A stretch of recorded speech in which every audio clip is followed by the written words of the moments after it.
البدع والأهواء، أهل البدع العقائدية وأهل البدع السياسية.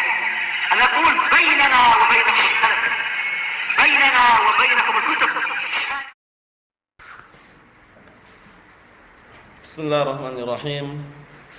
الحمد لله الذي أرسل رسوله بالهدى ودين الحق ليظهره على الدين كله وكفى بالله شهيدا. وأشهد أن لا إله إلا الله وحده لا شريك له إقرارا به وتوحيدا. وأشهد أن محمدا عبده ورسوله صلى الله عليه وعلى آله وسلم تسليما مزيدا لا نبي بعده. Ikhwani fid din, a'azzani wa azzakumullah, barakallahu fikum. Kita lanjutkan bacaan terhadap kitab At-Tafsir Al-Muyassar, yang mana sekarang kita akan memasuki penafsiran perkataan Allah Subhanahu wa taala ayat yang ke-119 dari surat Al-An'am juz yang ke-8.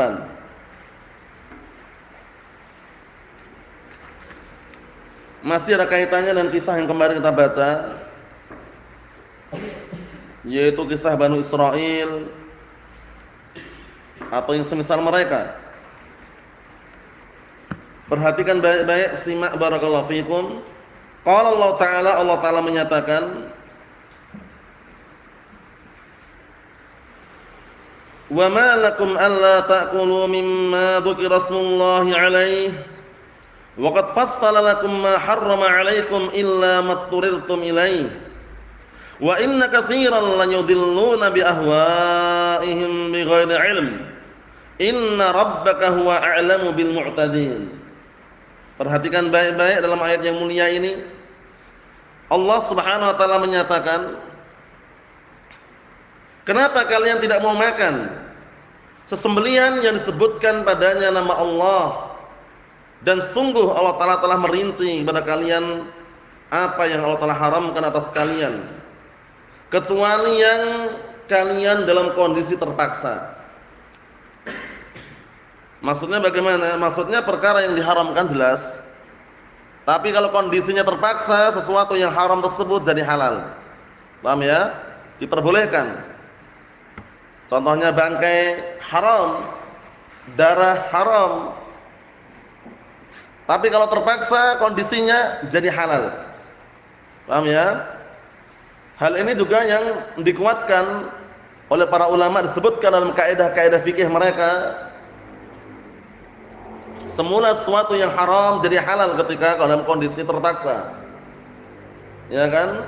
Apa pantunnya yang disebutkan oleh Imam As-Sa'di rahmatullahi alaih dalam kitab Al-Qawaidul Fiqhiyah? Apa Abdurrahman?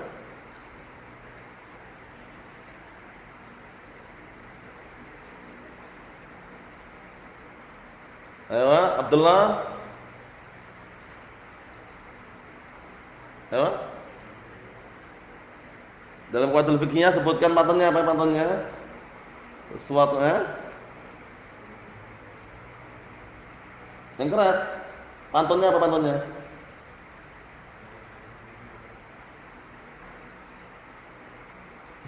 Apa?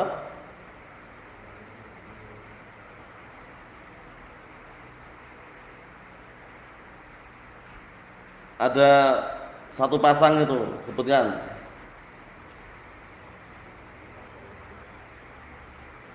Bukan. Ingat-ingat, satu pasang itu sudah tak jelaskan berkali-kali. Pasangan pertama mengenai perkara yang wajib. Perkara yang wajib itu kalau enggak mampu, enggak jadi wajib.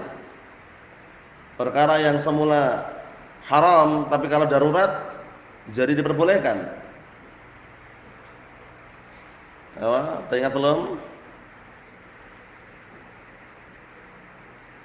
Udah ingat Abdurrahman?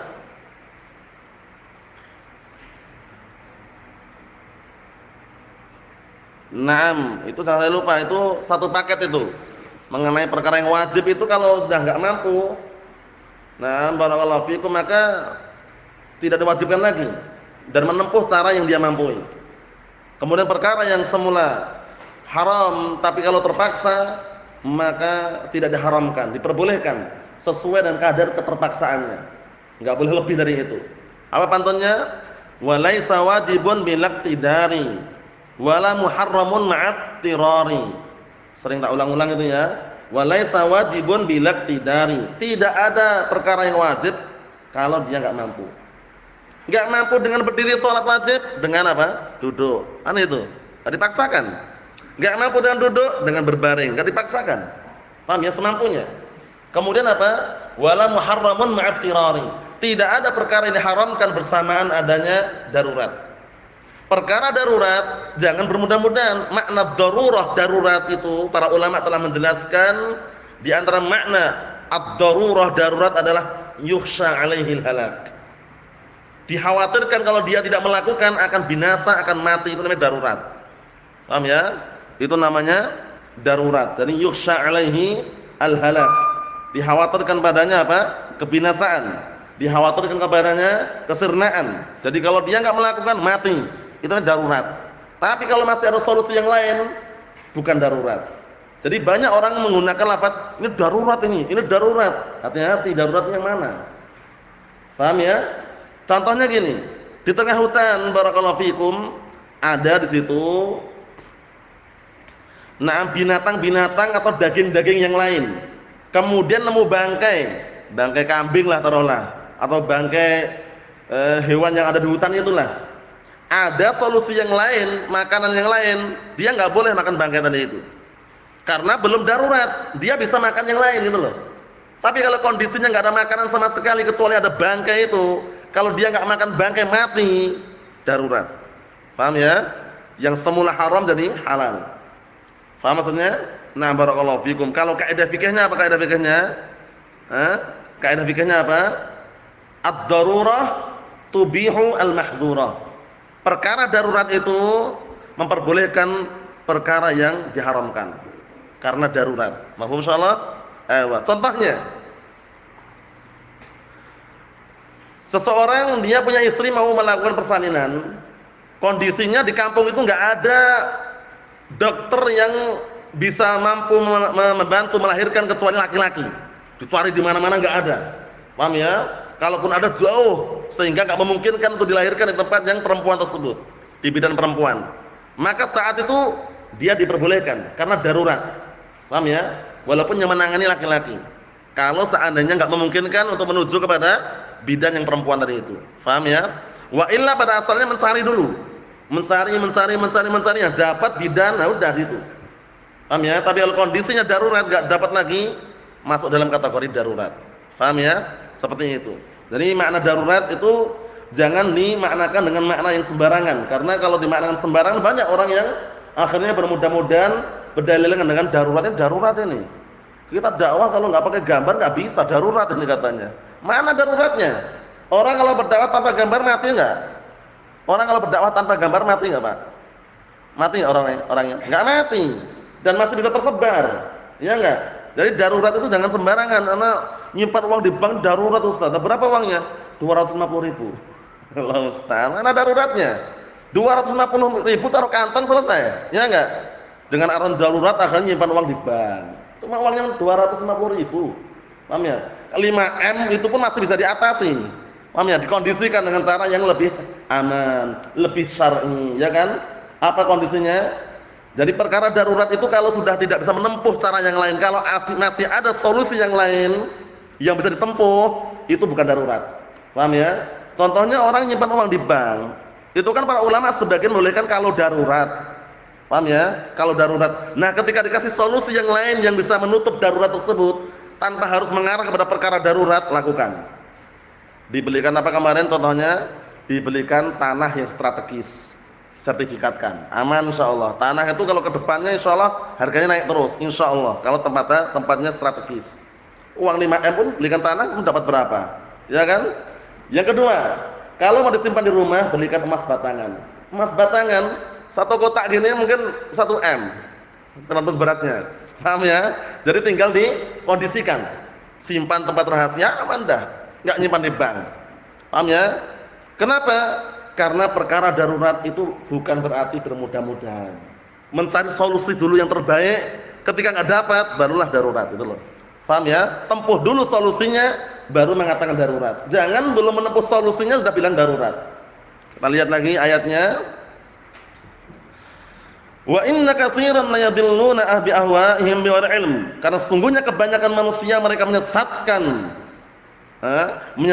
dengan hawa nafsu mereka tanpa ilmu. Bayangkan, orang menyesatkan orang lain terkadang dengan hawa nafsunya, dengan akalnya, dengan ideologi pemikiran sesatnya, sehingga orang tertarik, tertipu, ikut rayuan dan bujukannya. Jangan pernah mau dirayu, dibujuk tanpa dalil, jangan pernah. Jadi patokan kita, landasan kita dalil. Paham ya? Kalau ada dalilnya sesuai dengan Al-Qur'an Sunnah, sami'na wa ata'na. Sami'na wa ata'na. Tanpa dalil, tunggu dulu. Paham ya? Karena apa? Karena semuanya harus dikondisikan. Inna rabbaka huwa a'lamu bil mu'tadin. Sesungguhnya Rabbmu adalah zat yang lebih tahu tentang orang-orang yang berbuat kejahatan. Kita lihat tafsirannya biar tambah jelas. Qala al-mufassirun asabahumullah, berkata ahli tafsir, asabahumullah wa ayyu syai'in yamna'ukum ayyuhal muslimun min an ta'kulu mimma dzukira smullahi alaihi. Kenapa? Apa yang menghalangi kalian wahai segenap kaum muslimin untuk kalian makan makanan yang disembelih dengan menyebut nama Allah? Jadi kalau ada makanan disembelih dengan menyebut nama Allah Subhanahu wa taala, maka makan. Paham ya? Bismillah. Ucapannya bismillah. Kalau dia menyebut bismi abik dengan menyebut nama bapakmu, bismil masih dengan menyebut nama al-masih, haram. Paham ya? Bismillah baru halal. Itu pun syaratnya yang menyembelih siapa? Muslim. Yang kedua, sesembelihan siapa lagi yang diperbolehkan? Ahlul kitab. Orang kafir, orang muslim yang enggak pernah salat sama sekali, sesembelihannya enggak halal walaupun baca bismillah. Muslim, ngakunya muslim, enggak pernah salat sama sekali dia. Nyembelih bismillah, haram. Karena dihukumnya apa? Kafir. Kan itu. Nah, hati-hati ya. Masalah sembelihan ini penting. Kita lihat di sini.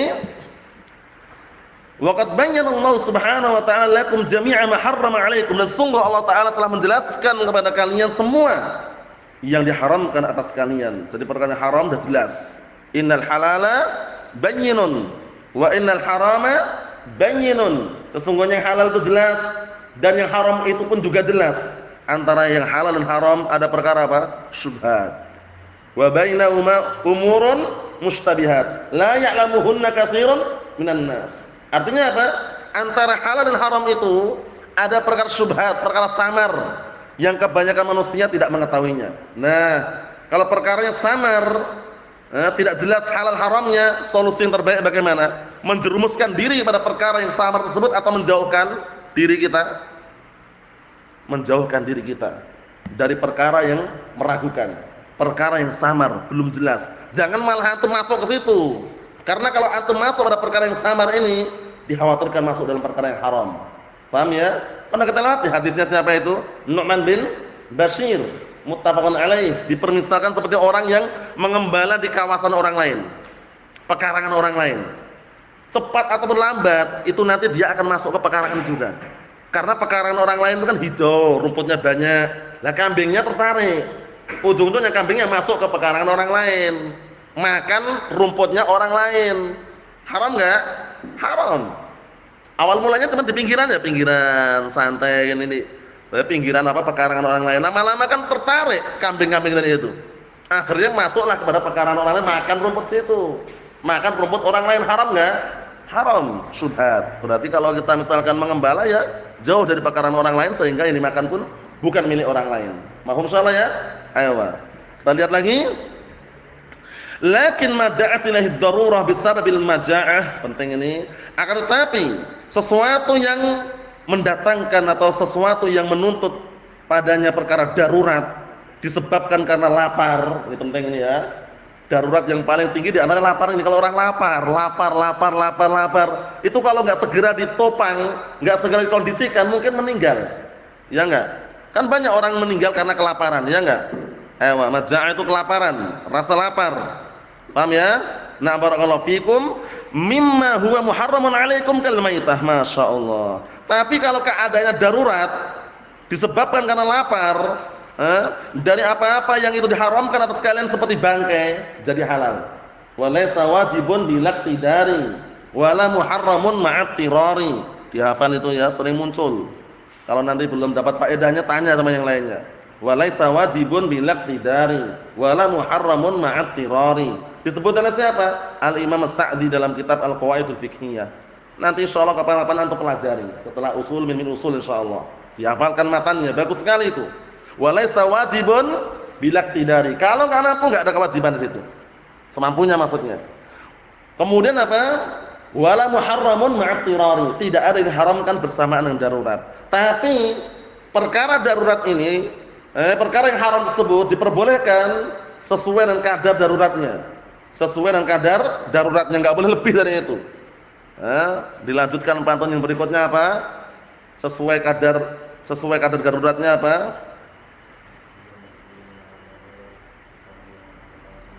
Naam, wa kullu mahdhurin ma'ad darurah biqadri ma tahtajuhu ad-darurah. Setiap perkara yang haram bersamaan darurat itu pun sesuai dengan kadar daruratnya. Lebihnya haram. Antum misalkan darurat harus makan 1 piring bangkai. Wal iyad billah. Darurat ini. Kalau enggak makan mati antum. Paham ya? Nah, setelah makan 1 piring bangkai sehat kembali. Masya Allah bisa jalan lagi. Boleh enggak nambah piring yang kedua? Enggak boleh. Itu maksudnya. Jadi sesuai kadar daruratnya saja, enggak boleh lebih dari itu gitu loh. Paham ya? Udah 1 mangkok, 1 piring udah bisa jalan, ya udah enggak nambah lagi. Wahana mau nambah lagi enggak bisa, haram. Sampai datang darurat lagi. Paham maksudnya? Antum lagi jalan-jalan nyasar masuk tengah hutan. Enggak ada air minum wala syai'. Di tengah hutan mana ada Alfamart, Indomart? Enggak ada. Nyari air minum susah juga. Nemu darah 1 botol aqua. Contohnya. Kan darah haram, Pak. Ya kan? Darah haram, tapi kan ini darurat ini. Antum kan enggak minum air, meninggal. Mau nyari kemana coba? Tengah hutan ini ya, air enggak ada. Kalau makan terus mungkin bisa, tapi air ini kan perlu juga. Paham ya? Nah, untuk pencernaan, untuk pengairan di dalam itu butuh. Ternyata nemunya darah 1 botol aqua. Wah, enggak tahu darah apa, pokoknya darurat. Nah, saat itu ternyata apa? Antum harus membutuhkan air tersebut, diminum. Minum, baru dapat setengah botol aqua. Setengahnya ya. Minum. Darah itu langsung dia segar kembali. Sejalan lanjutkan perjalanan. Yang setengah ini enggak boleh minum. Karena sudah hilang daruratnya, gitu maksudnya. Tapi boleh enggak Ustaz dibawa yang setengahnya untuk persiapan itu? Para ulama ada khilaf dalam hal tersebut. Kesimpulannya boleh, tapi jangan diminum sampai darurat lagi. Paham ya? Tapi kalau antum sambil jalan diminum-minum enggak boleh. Karena setengah tadi sudah bisa hilang daruratnya. Paham maksudnya ya? Wa kullu mahdhurin ma'ad darurah biqadri ma tahtajuhu ad-darurah. Setiap perkara yang haram bersamaan dengan perkara darurat itu sesuai dengan kadar daruratnya. Selebihnya haram. Mahum insyaallah? Ayo na'am. Ini penting sekali masuknya dalam masalah fikih. Kata beliau fa innahu mubahun lakum, maka diperbolehkan. Kalau perkaranya terpaksa diperbolehkan. Apa kaidahnya? Ad-darurah tubihu al-mahdhurah, itu kaidahnya. Perkara darurat membolehkan, menghalalkan perkara yang diharamkan. Itu ingat-ingat kaidahnya ya. Apa kaidahnya nih? Ad-darurah tubihu al-mahdhurah. Paham ya? Itu kaidahnya dihafal ya. Nah, itu masuknya dalam pantun tadi itu cuman diambil kesimpulannya. Perkara darurat menghalalkan, membolehkan suatu perkara yang semula diharamkan. Paham maksudnya ya? Nah, dikondisikan nanti yang belum tercatat faedahnya atau kaidahnya nanya yang lainnya, karena yang namanya faedah itu ya seperti itu.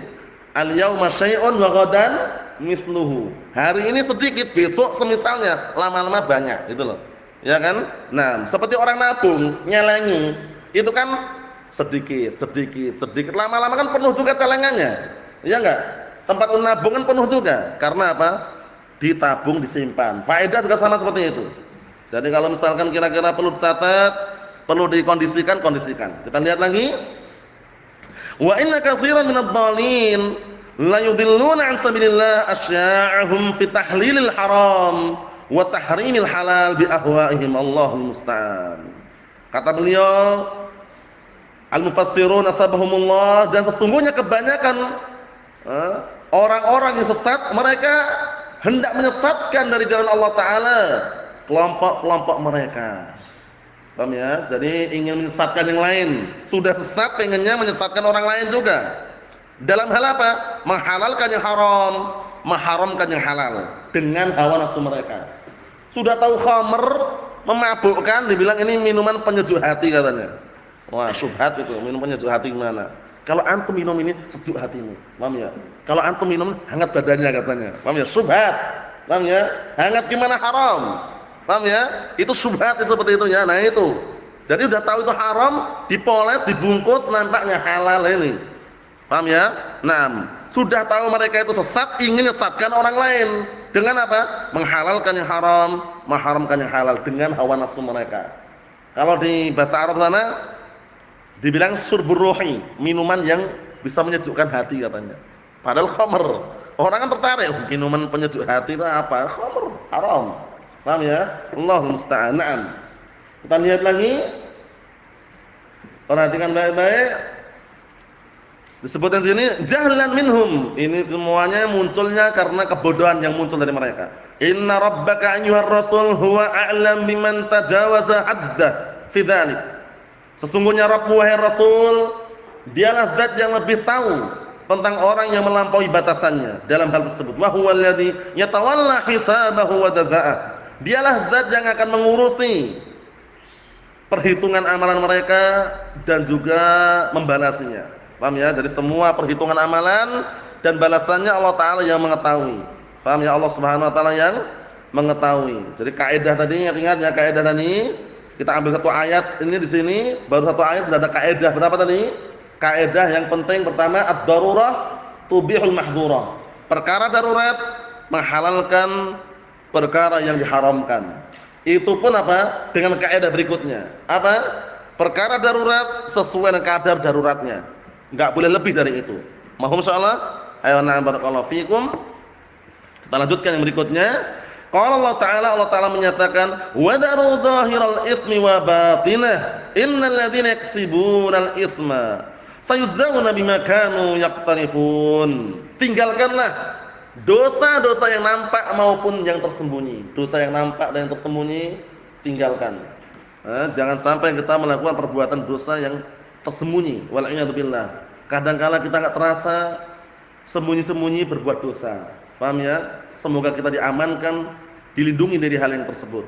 Hal yang demikian tadi itu. Innal ladzina yaksibunal isma sayuzzawna bima kanu yaqtarifun. Sesungguhnya orang-orang yang mereka membuat dosa, berbuat dosa, kelak mereka akan dibalasi dengan apa yang mereka kerjakan. Yaqtarifun ya'malun, yang mereka kerjakan. Paham ya? Nah, seperti itu. Jadi, orang yang terbaik ketika berbuat dosa, berbuat kemaksiatan langsung rujuk kembali kepada Allah Subhanahu wa taala. Tobat, istighfar kepada Allah Subhanahu wa taala. Sebagaimana perkataan Allah Subhanahu wa taala, alladzina idza apa itu ayatnya? Alladzina idza fa'alu fahishatan, itu ya ayatnya ya. Na'am. Alladzina idza fa'alu fahishatan aw dhalamu anfusahum dzakarullah fastaghfaru lidzunubihim. Wa man yaghfiru dzunuba illallah wa lam yusiru ala ma fa'alu wa hum ya'lamun. Orang-orang yang mereka itu berbuat dosa, paham ya? Berbuat dosa dan menzalimi diri mereka orang-orang yang setelah itu langsung ingat. Paham ya? Orang-orang yang langsung ingat ketika berbuat dosa, berbuat maksiat, fastaghfaru lidzunubihim. Mereka langsung istighfar, minta ampunan kepada Allah Ta'ala terhadap dosa-dosa mereka. Paham ya? Minta ampunan kepada Allah Subhanahu wa taala terhadap apa? Dosa-dosa mereka. Kemudian dalam kondisi seperti itu, na barakallahu fikum, apa? Mereka tidak terus-menerus di atas dosa tersebut. Paham ya? Nah, jadi benar-benar meninggalkan perbuatan dosa tersebut, istighfar, minta ampunan kepada Allah Subhanahu wa taala. Karena tidak ada yang mengampuni dosa kecuali siapa? Allah Subhanahu wa taala. Ikhwani fi din azza wa jazakumullah, perhatikan tafsirannya. Qala al-mufassirun asabahumullah watruku ayyuhan nas. Simak baik-baik. Jami'al ma'asi, tinggalkanlah wahai segenap manusia semua kemaksiatan yang ada. Makana minha 'alaniyah wa makana sirran, baik yang nampak maupun yang tersembunyi, tinggalkan. Innal ladzina yaf'aluna al-ma'asi sayu'aqibuhum rabbuhum. Sesungguhnya orang-orang yang berbuat kemaksiatan, Rabb mereka akan hukum mereka. Bisababi ma kanu ya'malunahu minas sayyi'at, dengan sebab perbuatan jelek yang dulu mereka lakukan. Al jaza'u min jinsil amal. Balasan itu tergantung dengan jenis apa? Amalannya. In khairan fa khairun wa in syarran fa syarrun. Kalau baik amalannya, balasannya pun juga baik. Kalau jelek amalannya, balasannya pun juga jelek. Al jaza'u min jinsil amal. Balasan itu tergantung dengan jenis amalannya. Itu sering muncul juga kan kaidah itu. Ayo na'am barakallahu fikum. Ikhwan fi din azza wa jalla, kita ambil satu lagi. Wala taqulu mimma lam yudhkar ismullahi alaihi wa innahu lafisqun. Wa inna syayatina la yuhuna ila awliyaihim liyujadilukum. Wa in ata'tumuhum innakum la musyrikun. Allahul musta'an. Allah Ta'ala menyatakan dalam ayat yang ke-121 dari surat Al-An'am, juz yang ke-8 ini, perhatikan baik-baik. Jangan kalian makan sesembelihan yang tidak disebut nama Allah. Zaman sekarang kan sapi mahal. Ya enggak? Kadang orang sudah tahu agamanya Islam dia. Sapinya mati, eman-eman. Disembelih sama dia, nyembelih setelah mati, dijual murah. Seharusnya 20 juta kalau hidup, dijual 4 juta. Haram. Bagaimana sapi mati udah disembelih? Paham ya? Kalau masih ada gerakan-gerakan gerak-gerik sedikit, sembelih masih halal. Udah mati. Kata mereka alasannya apa? Eman-eman. Haram. Bangkai. Walaupun apa? Disembelih karena sudah mati sebelumnya. Paham maksudnya ya? Banyak kan orang-orang awam jauh dari ilmu gitu. Dikuburkan tuh eman-eman tuh loh.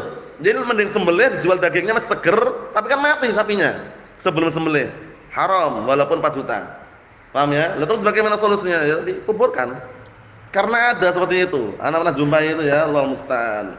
Ini dagingnya bagaimana? Ini masih segar, ini tahu segar. Tapi sebelum sembelih itu mati belum? Sudah ya haram. Paham belum? Jadi dikondisikan. Nah, ini larangannya keras, larangan haram ini ya. Al-asl fil nahyi yadullu ala tahrim. Hukum asal larangan menunjukkan apa? Haram untuk dilakukan perbuatan tersebut. Jangan kalian makan sesembelihan yang tidak disebutkan nama Allah. Paham ya? Jadi kalau nyembelih cuma diam ini, walaupun terpenuhi syarat-syaratnya, terputus urat-uratnya, haram.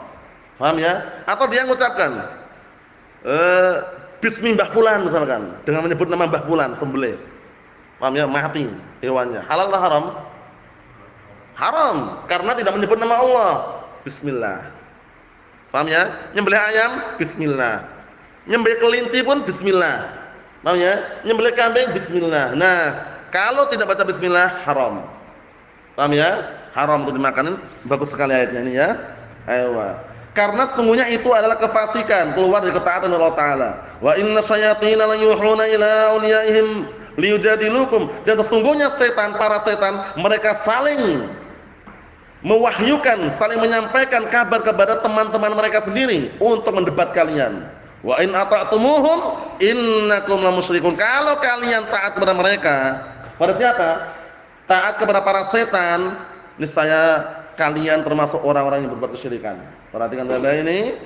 Jadi jangan sampai kita mentaati para setan, mengikuti langkah-langkah setan. Wala tattabi'u khutuwat syaitan. Nah, khutuwat syaitan. Jangan kalian mengikuti langkah-langkah setan. Nah, barakallahu fikum. Kita lihat tafsirannya, perhatikan baik-baik. Qala al-mufassirun asbahumullah wa la taqulu ayyuhal muslimun min adz-dzaba'ih allati lam yudhkar ismullah 'alaiha 'inda tadhhim. Jangan kalian makan wahai segenap kaum muslimin sesembelihan-sesembelihan yang tidak disebutkan padanya nama Allah ketika menyembelih. Jadi jangan lupa. Kadang ada orang lupa, lalai, banyak hutang, banyak pikiran itu, nyembelih diam aja dia. Haram atau halal? Haram. Padahal harga kambingnya lumayan 3,5 juta harga kambingnya. Kambing jantan itu. Banyak pikiran, banyak hutang, nyembelih nih. Ngalamun ini. Setelah sembelih, tadi enggak baca bismillah ya. Haram. Salah sendiri.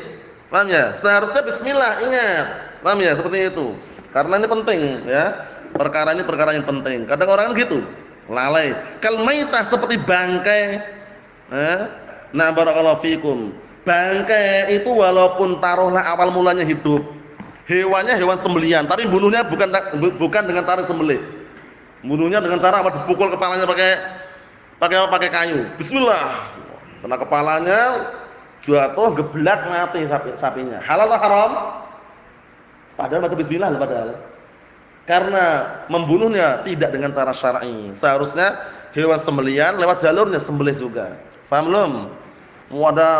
Dia mau apa? Mau makan daging onta. Dia enggak disembelih sama dia. Dibunuhnya dengan cara apa? Bunuhnya dengan cara dipotong kakinya. Bismillah, potong kakinya itu. Keluar darah, pendarahan banyak, mati ontanya. Halal atau haram? Haram. Karena tidak melalui jalurnya, paham ya? Itu bagaikan bangkai, maitah bangkai, dihukumi bangkai. Nah, kita lihat sini. Wa ma tubiha lil awsan wal jin, atau sembelihan yang sembelih dipersembahkan untuk patung dan jin. Paham ya? Ada orang yang menyembelih sapi dipersembahkan untuk penunggu pohon beringin. Bismillah, baca bismillah dia. Tapi dagingnya ini dipersembahkan untuk jin yang nunggu pohon beringin tersebut. Haram atau halal? Haram. Walaupun baca bismillah. Paham ya? Kemudian apa? Yang dipersembahkan untuk patung atau berhala sama. Nyembelih untuk kuburan, hindari. Wa kadzalik, dan selain itu, wa innal akla min tilka dzaba'ih la khurujun an ta'atillah. Maka sesungguhnya makan dari sembelihan-sembelihan tadi itu bentuk keluar dari ketaatan Allah Taala. Wa inna maraddatal jin la yulquna ila awliyaihim min syayatinil ins. Perhatikan baik-baik ini. Sesungguhnya pembangkang-pembangkang dari kalangan jin, mereka saling menyampaikan kabar kepada teman-teman mereka dari kalangan setan, dari kalangan barakallahu fikum, kepada setan-setan dari kalangan manusia bisyubhat, dengan syubhat. Perhatikan ini, dengan apa? Syubhat. Haula tahrimi akli maitah, berkaitan masalah pengharaman makan bangkai. Gini syubhatnya. Syubhatnya ngeri juga ternyata. Ini kan sapi mati yang bunuh Allah Taala katanya. Sedangkan ini sapi yang bunuh kalian, baca bismillah. Kalian makan sapi yang bunuh kalian sendiri. Sedangkan yang bunuh Allah malah kalian enggak makan. Syubhatnya seperti itu. Ada sapi mati, yang bunuh siapa? Yang meninggal, yang membuat sapi meninggal siapa? Allah Taala kan. Lah kalian nyembelih yang bunuh kalian malah kalian makan. Ini yang bunuh Allah Taala malah kalian enggak makan. Syubhatnya seperti itu. Paham ya? Kita lihat tadi sebutan ini syubhatnya. Allahul musta'an. Fayamurunahum an yaqulu lil muslimin fi jidalihim ma'ahum. Mereka memerintahkan agar mengatakan kepada segenap kaum muslimin ketika mendebat mereka bersama mereka, innakum bi'adami aklimul maitah la taquluna ma qatalahullah. Sesungguhnya kalian ketika tidak mau makan bangkai tersebut, berarti kalian tidak mau makan juga apa yang Allah Taala sembelih, apa yang Allah Taala bunuh. Ketika ada sapi mati, kambing mati, itu siapa yang bikin mati? Allah Subhanahu wa taala, ya kan? Itu kenapa kalian enggak mau makan? Padahal kalau kalian nyembelih yang bikin mati kan kalian, yang nyembelih kalian itu loh. Subhannya itu. Kita lihat sini. Bainama taquluna mimma tadbahuna, sedangkan kalian mau makan hewan yang kalian sembelih. Tapi kalau Allah Taala yang bunuh, kalian enggak mau makan. Ya, subhat. Wa in ata'tumuhum ayyuhal muslimun fi tahlil maitah fa antum wa hum fi syirki sawa. Allahul musta'an. Kalau kalian mentaati mereka wahai segenap kaum muslimin di dalam menghalalkan bangkai, maka kalian dan mereka sama-sama dalam kesyirikan. Mahum salah? Ayo na'am barakallahu fikum. Jadi kita ambil sampai situ saja. Kaidah-kaidah yang sebutan tadi ingat-ingat ya. Kaidah pertama mengenai apa? Mengenai ad-darurah tubihul mahdhurah. Perkara darurat membolehkan menghalalkan perkara yang semula haram. Kemudian perkara yang darurat itu pun diperbolehkan sesuai dengan kadar daruratnya, enggak boleh lebih dari itu. Paham? Kemudian hewan, binatang, sesembelihan kalau dibunuh dengan cara tidak sembelih, maka itu dihukumi bangkai. Paham ya? Dibunuh dengan cara cekik, dipukul kepalanya, dipotong ekornya, dipotong kakinya. Ketika itu mati haram, bangkai. Mahum insyaallah ya. Nah, barakallahu fikum. Assalamualaikum warahmatullahi wabarakatuh. Subhanakallahumma wa bihamdika asyhadu an la ilaha illa anta astaghfiruka wa atubu ilaik. Walhamdulillahirabbil alamin.